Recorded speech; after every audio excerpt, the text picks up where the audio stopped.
Vale, Ana Alcaraz y Ana Sevilla, vale, son dos miembros más de Thalys. Ana Sevilla es profesora de aquí de la Facultad de Filología.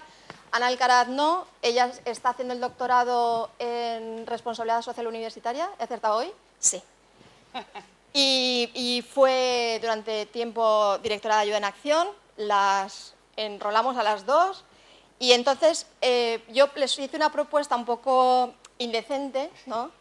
Porque me miraban como, no es posible que vayamos a hacer eso. Entonces yo quería que hicieran CLIL o AICLE, que es Aprendizaje Integrado de Lenguas y Contenido, que es aprender lo que sea a través de una lengua, os lo va a explicar Ana, pero con educación para el desarrollo, que puede servir para cualquier asignatura.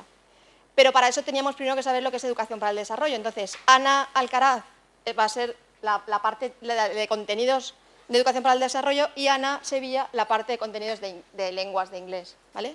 Más o menos, y claro, me miraban como si fuera una marciana, pero creo que lo han conseguido. Ahí las tenéis. Bueno, pues buenas tardes a todos y muchas gracias, ¿se me oye bien? Bueno, pues sí, sois dos valientes del turno de la tarde después de comer y ya estaban algunos pidiendo un poquito de movimiento, pero bueno, el movimiento todavía no va a empezar. Voy a utilizar el micro. El movimiento lo vamos a tener dentro de un ratito, pero sí que os traemos una propuesta que es un taller, o sea que sí que es aplicado. Queríamos en primer lugar saber cuántos de aquí sois profesores, ¿cuántos de aquí sois alumnos? ¿Cuántos sois indecisos, indefinidos? No, bueno, otras cosas. Vale, ¿cuántos alumnos? Levantad la mano. ¿Y alumnas? ¿E indecisos? ¿Cuántos profesores? Vale, oye, pues muy bien, sí, hay un número más o menos, más alumnos y alumnas, pero bien, es que os vamos a pedir que para el taller, que tiene que ver con la hojita que os he dado, que os mezcléis, que os juntéis para aportar ideas desde perspectivas diferentes y si podéis ser incluso de diferentes áreas del conocimiento, pues mucho mejor. La propuesta que os traemos, como ha dicho María, tiene que ver con esa integración del AICLE, Aprendizaje Integrado de Lengua y Contenidos, y con la educación para el desarrollo, porque obviamente el AICLE se basa en la integración, se aprende a través de una lengua, no es el aprendizaje de la lengua en sí, con lo cual es compatible con otro tipo de enfoques. Y desde Thalys pues, compartimos esa idea de aportar el enfoque de educación para el desarrollo. ¿Sabéis lo que es la educación para el desarrollo? Vale, pues luego sabréis un poquito más, solo por tener una idea general. Lo que vamos a ver hoy son 4 pinceladas, ¿vale? Entonces, voy a adelantar una cosa que le voy a decir después, pero os lo digo ya por mi parte, que es lo que yo espero de esta sesión. Aparte de que no nos durmamos, que eso no estaba previsto, pero vista la hora y la digestión también os lo digo. Entonces, la educación para el desarrollo es un tema muy amplio y muy complejo, entonces no aspiro a que salgamos de aquí sabiendo mogollón del tema, pero sí 4 o 5 ideas claves que espero ser capaz de transmitiroslas. Luego transmitiros que la educación para el desarrollo, como lo veréis, luego lo iremos comentando, un pilar fundamental es la reflexión, el análisis crítico, ¿vale? Pero es un análisis crítico que tenemos que pedir a nuestros alumnos y alumnas, pero que es fundamental que nos hagamos como profesores. Y eso me gustaría que lo tengáis ya, desde que empieza la charla, el chip mental de no solo mi rol como profe va a ser hacerles pensar o ayudarles a pensar, sino que, ojo, yo tengo que pensar sobre lo que hago y el impacto que tiene. Ese era como mi segundo objetivo. Y el tercero está relacionado con lo que tenéis, lo que ha dicho Ana. Luego haremos como un mini taller para que vayáis pensando todo esto en clase yo, ¿cómo lo hago? ¿Vale? Son las 3 ideas generales para hoy, para este ratito. Muy bien, pues queríamos proponeros en primer lugar, no sé si algunos ya conocéis esta dinámica, pero bueno, es algo muy sencillito, empezamos poco a poco calentando motores, entonces es simplemente que le echéis un vistazo a esta frase y por parejas decidáis si estáis de acuerdo o no y justifiquéis por qué. Hablad con la persona que está sentada a vuestro lado. Creo en un mundo mejor. ¿Yo creo en un mundo mejor? Habladlo entre vosotros.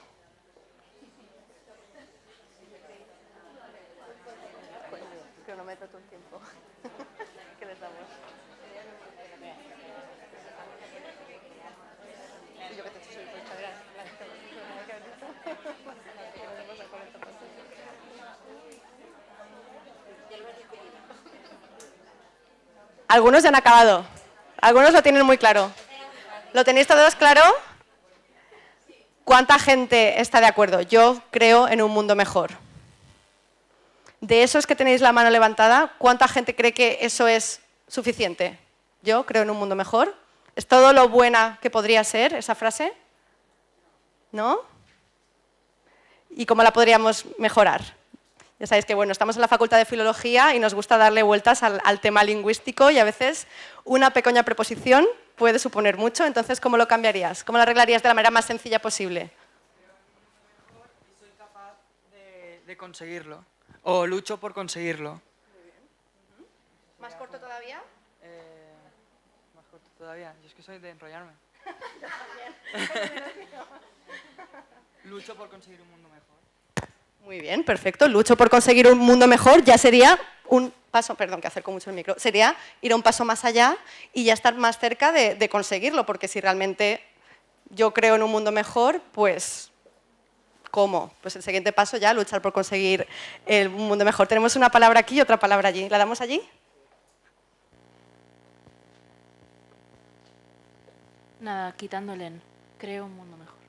Perfecto, mucho más sencillo. Estaba muy bien la otra propuesta. La tuya también iba en esa línea, ¿no? Pues ahí tenemos la solución. Queremos que paséis o queremos proponer, y a través de esta charla, bueno, de las jornadas y en general, pues eso como actitud y posicionamiento. Que no nos conformemos con decir yo creo en un mundo mejor, sino que pasemos al siguiente nivel, que es creo un mundo mejor. Ahí os hemos traído no sé si conocéis este cómic, a mí me parece muy sencillo y muy cañero, ¿no?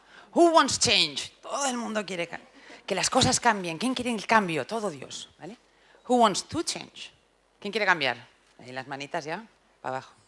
Ahora, who wants to lead the change? Se han ido todos al lavabo, debajo de la mesa, a ver si encuéntralos, ¿no? Entonces, creo que esos son los tres posicionamientos, y como os decía desde el principio, que si queréis ir ya activando la máquina de la reflexión, ¿dónde está cada uno? ¿Dónde me posiciono yo? Si estoy en el quiero que las cosas cambien, si estoy dispuesto yo a cambiar o si además estoy dispuesto a liderar ese cambio. Eso te paso la palabra, que tú eres profe ahí. Bueno, y ahí os planteamos esta pregunta. ¿Cuántos de aquí sois maestros o futuros maestros? Uy, pues hay mucha gente, futuros maestros y profesores de secundaria también, ¿se incluye? Ah, muy bien. Pues ahí va la siguiente pregunta. ¿Pueden los maestros crear un mundo mejor? Pues obviamente deben creer en un mundo mejor y también llegar al siguiente paso, crear un mundo mejor. Y ahí es donde está el papel del maestro, maestra, educador, etcétera, no solo en contextos formales, sino que también pues, en cualquier contexto de nuestra vida, pues, con nuestra familia, con nuestros amigos, siempre aprendemos los unos de los otros y en eso se basa la construcción, co-construcción del conocimiento.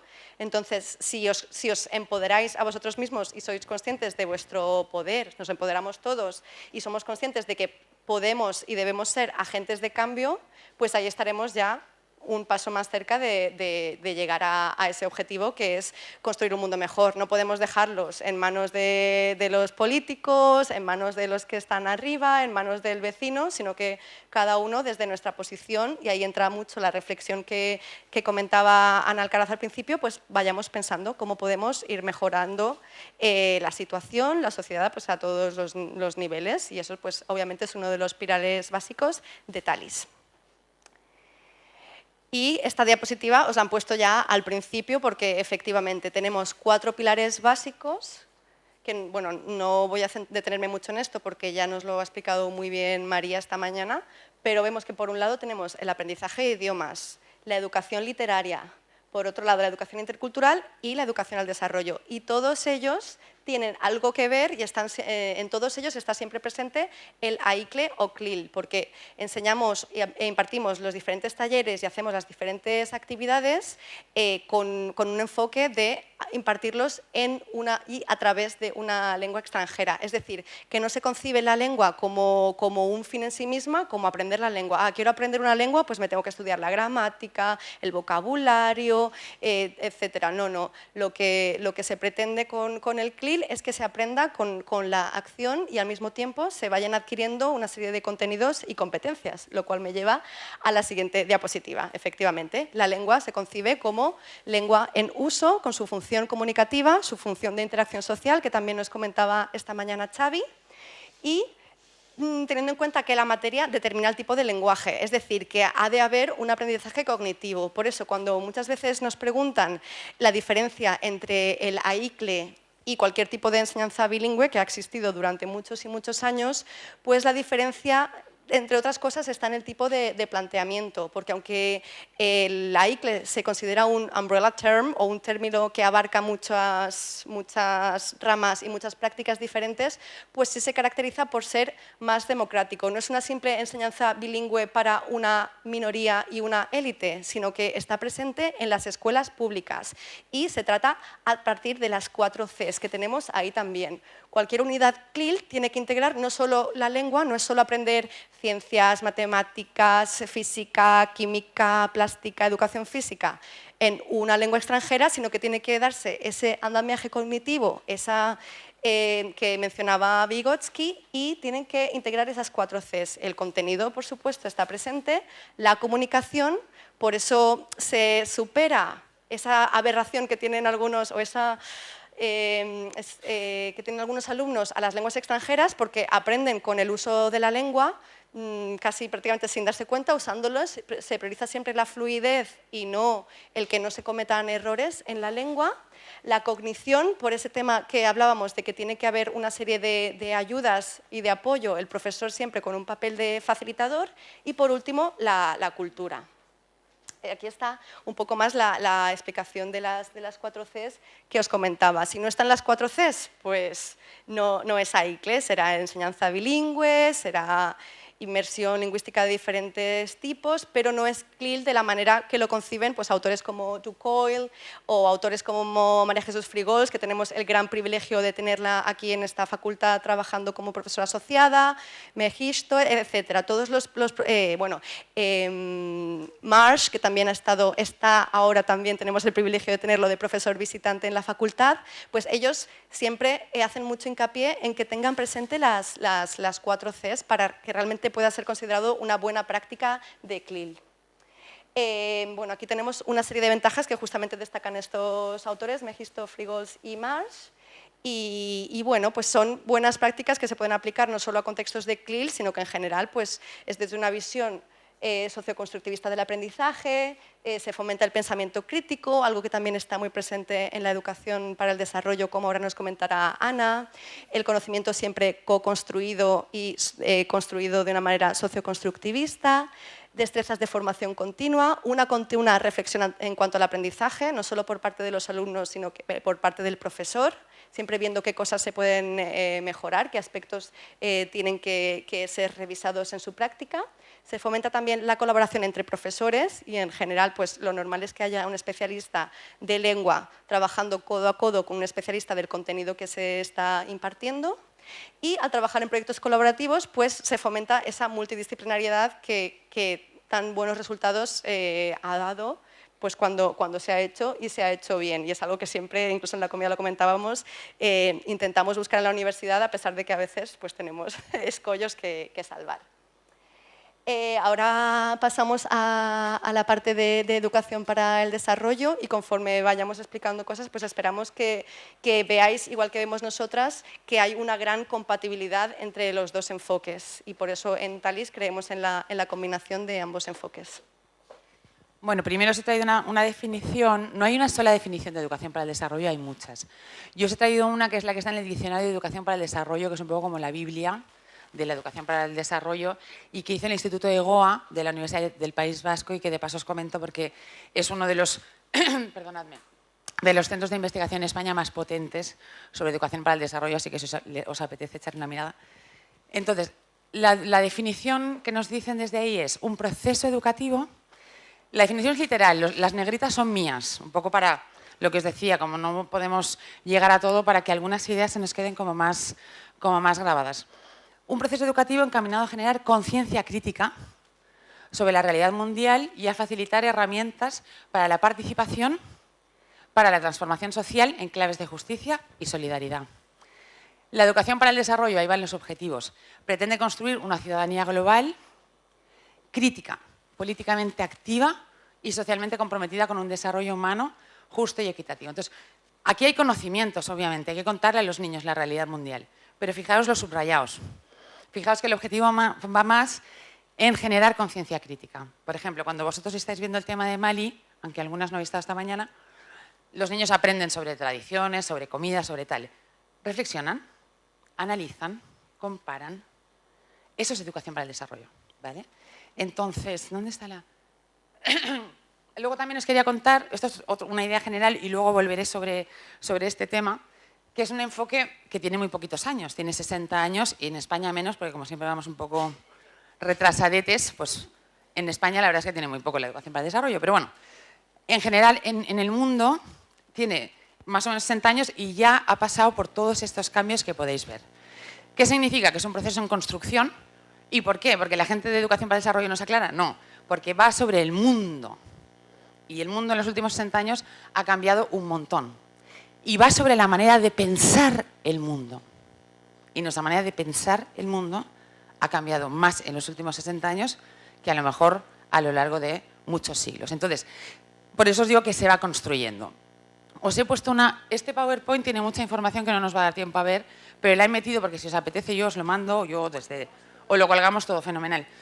Y os lo miráis con calma porque aquí ni en coña, y además la letra sé que ya no se ve, lo sé. Esto está pensado para que lo veáis en casa y tranquilamente, no para esto. Pero solo una idea, o sea, solo para que tengáis una idea clave.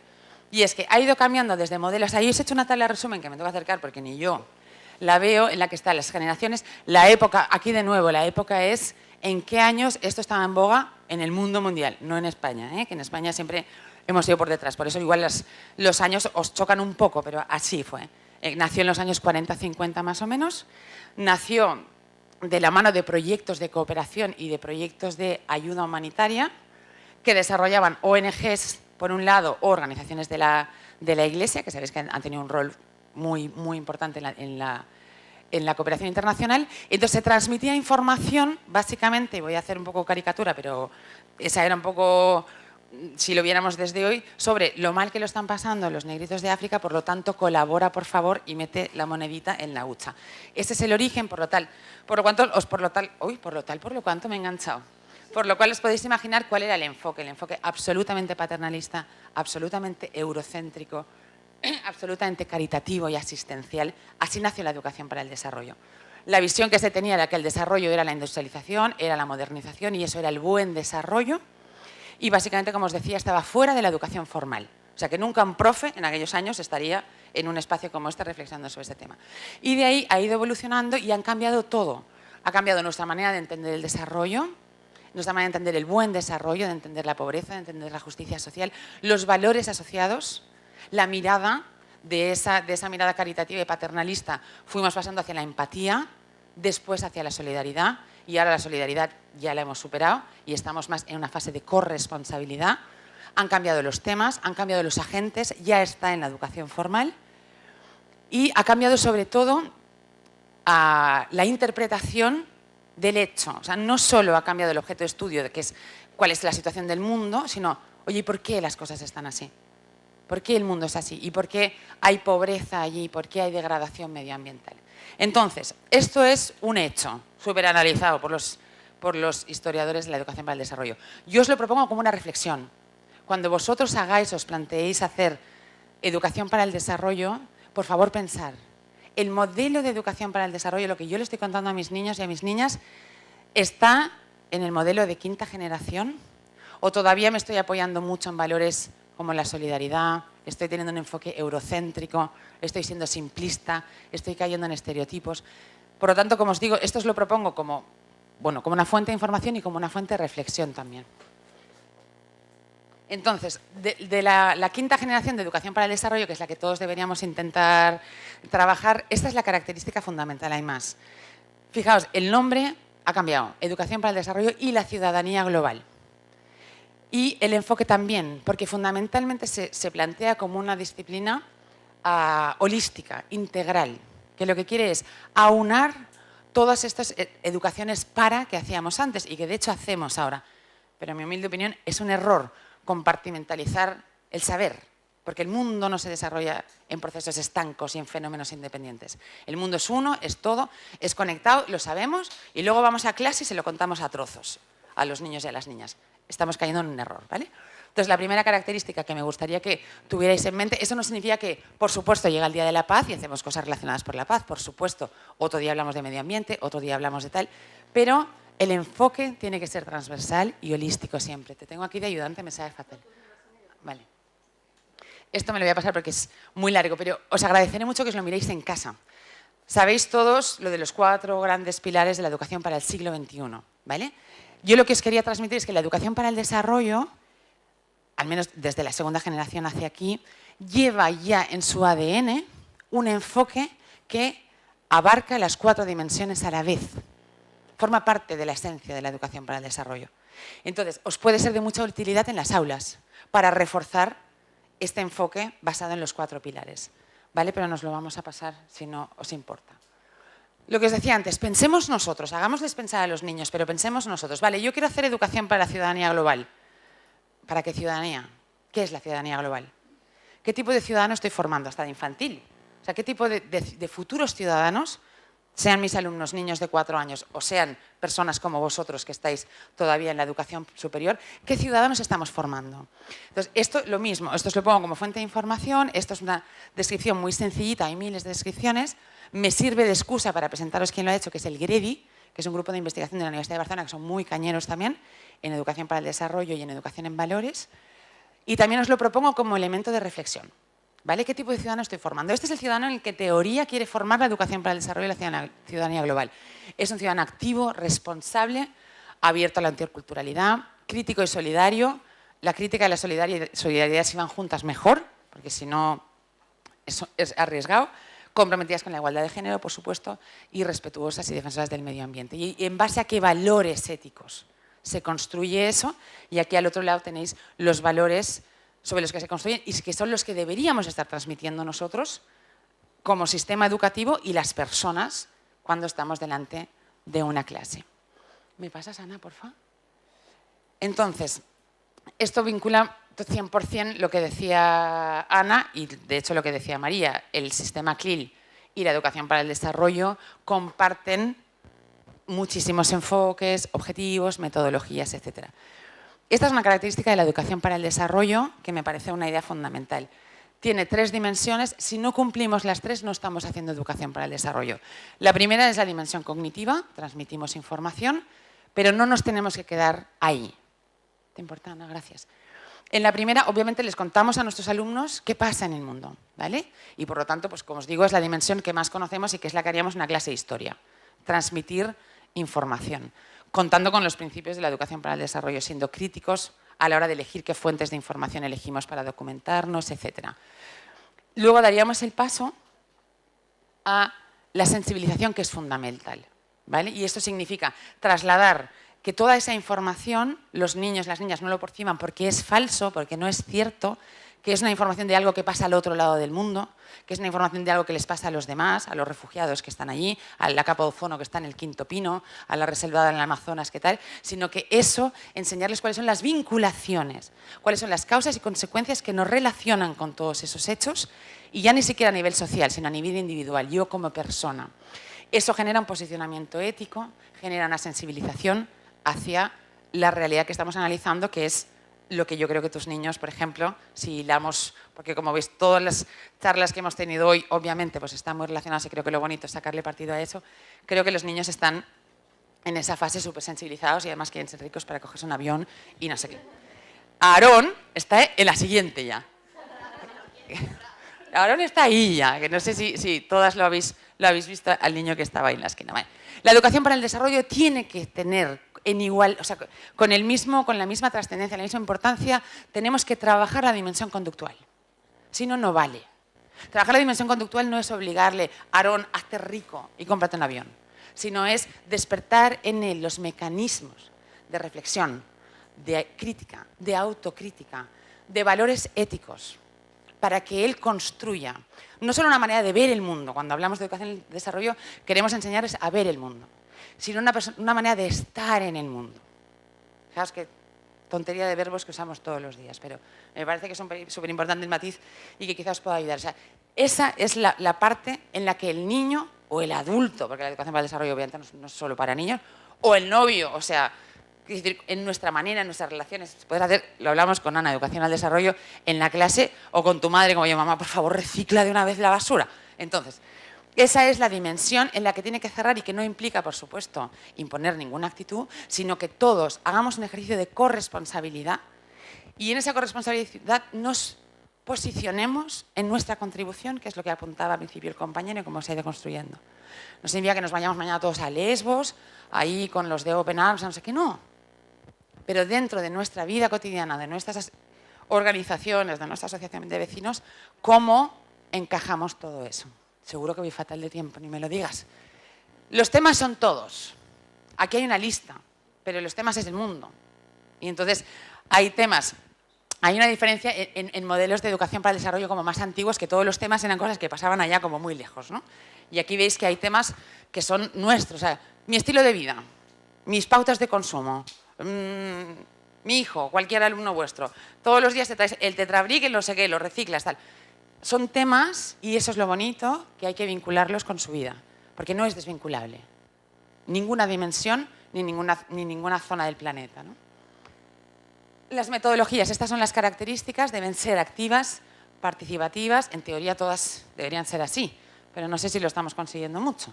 Personalizadoras, ahí de nuevo un poquitín con el vincular, holísticas, cooperativas y articular todas las dimensiones, ¿vale? Cognitiva, afectiva, social, conductual, etc. Nos lo vamos a pasar y vamos a ir directamente ahí, la otra os la miráis en casa. Y ahora algunos ejemplos, ¿vale? Y aquí, aunque seguro que me habéis hecho mucho caso y estáis todo el rato conectando con cómo lo voy a hacer ahora cuando llegue a clase o el año que viene cuando me vaya de prácticas, ahora vamos a entrar en un ejercicio, ¿vale? En el que intentéis imaginar, ahora os lo vamos a contar, qué tipo de cosas podemos hacer en el aula. Entonces os he traído aquí unos ejemplos. En grandecito está el tipo de actividad y en pequeño os he puesto para qué es especialmente útil, aunque ahí la creatividad de cada profe para lo que le dé la gana. Dinámicas de grupo, especialmente para plantear un tema, para generar un clima, para despertar el interés. Ejercicios individuales, o sea, que las dinámicas tengan que ser participativas, no significa que uno tenga que haber un ejercicio individual, que es esencial para la reflexión, la crítica, etc. Debates, juegos de simulación, resolución de problemas e investigaciones y presentaciones. Esto, si no te importa, lo vamos a dejar, o al menos luego volvemos a poner esta diapo.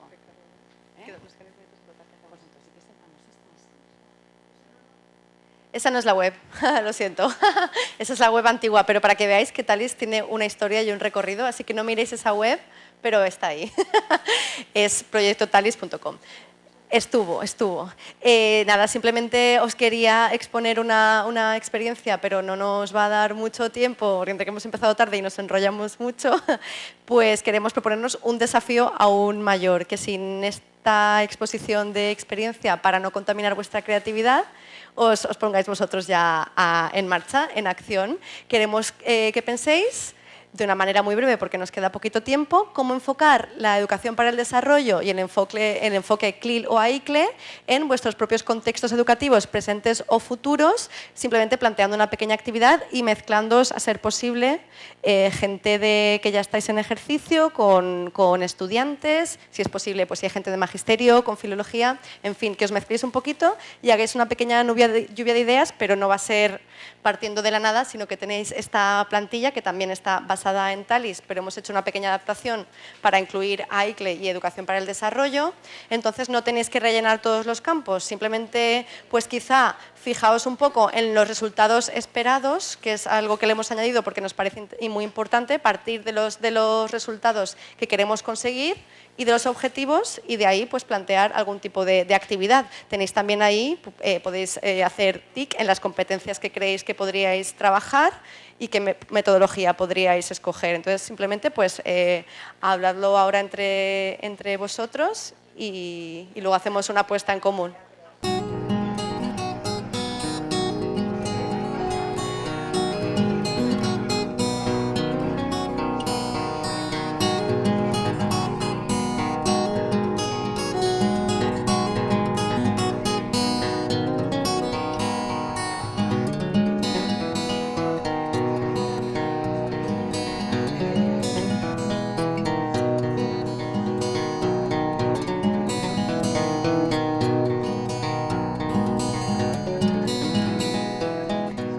poquito de atención. Ya sé que os hemos dado muy poco tiempo y que es muy cruel por nuestra parte y muy poco realista. No ha sido nada, pero era simplemente pues para que fuerais activando un poquito, que después de comer ya sabéis que estamos todos un poco dormidos. Y nada, queremos hacer una pequeña ronda de cositas que habéis sacado en claro en una frase, cosas que ya habéis hecho, un portavoz por grupo que nos diga lo que habéis estado comentando. Veo que hay muchos voluntarios, así que... Vale.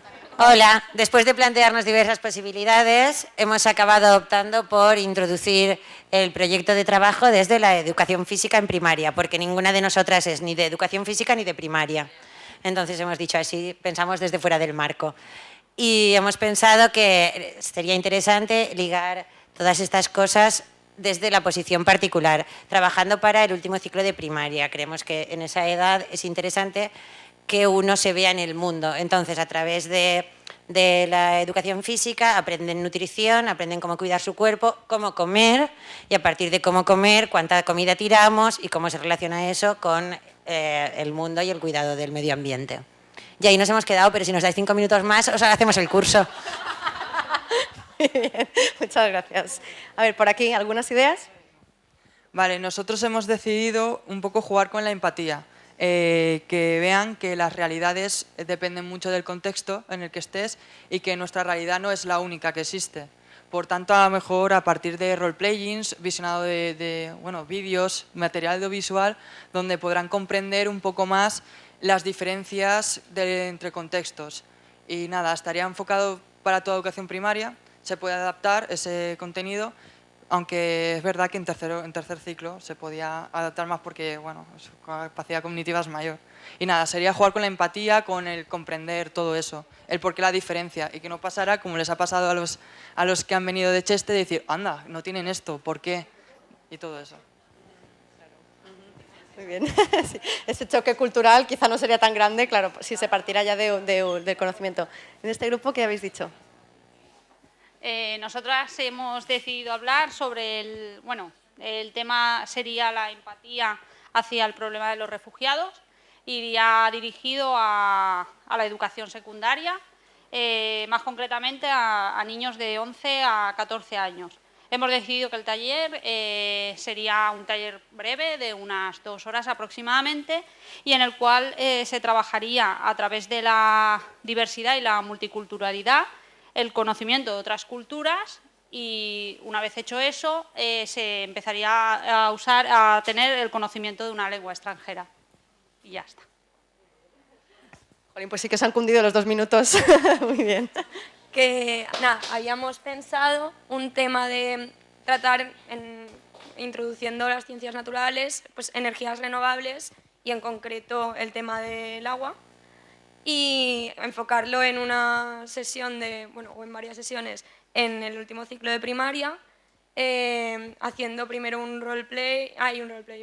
brainstorming y con pues eso, una lluvia de ideas de lo que los niños conocen sobre el problema del agua y luego hacer un roleplay de que cada uno tuviera una posición, sabiendo que hay gente que tiene menos recursos y gente que los malgasta, viendo que el agua siempre ha sido un recurso renovable, pero que ahora se está convirtiendo en un recurso no renovable por el mal uso. Todo esto en inglés, que se me ha olvidado decirlo. Y así ir introduciendo pues eso, que los niños se vieran en la situación de yo estoy en este contexto, pero imagínate que estuviera en el otro, y luego no solo eso, luego hacer como un contrato final de yo me comprometo, por ejemplo, a no estar tanto tiempo en la ducha o no tal, tener una opción, no solo la reflexión, sino poner algo en práctica de lo que ellos pueden hacer desde un gesto pequeño, la repercusión global que puede tener. Ya. Muy interesante. Y luego en su familia también pues transmiten esos mismos conocimientos. Perfecto. Bueno, pues no tenemos tiempo para más. Sí, nada. Brevemente, solo quería deciros un par de cosas. Como conclusiones nos marcamos 3 objetivos con uno extra. El extra, que era no dormirnos, lo hemos conseguido. Los oficiales, que eran daros 4 pinceladas de lo que es el CLIL y la EPD, inocularos un poco la idea de que no solo tenemos como profes que promover la reflexión, sino hacer nosotros también reflexión. Ya me diréis si la hemos conseguido o no. Y el tercer objetivo, que era un poco daros alguna herramienta para cuando vayáis a vuestras clases, cómo lo podéis hacer. Esto ha sido muy corto, pero os quería decir que aquí estamos, que lo que necesitéis, en Talis estamos a vuestra disposición si queréis que os ayudemos, os acompañemos, os asesoremos para hacer todo esto realidad en vuestras clases. Y por mí nada más. Muchas gracias. Muchas gracias.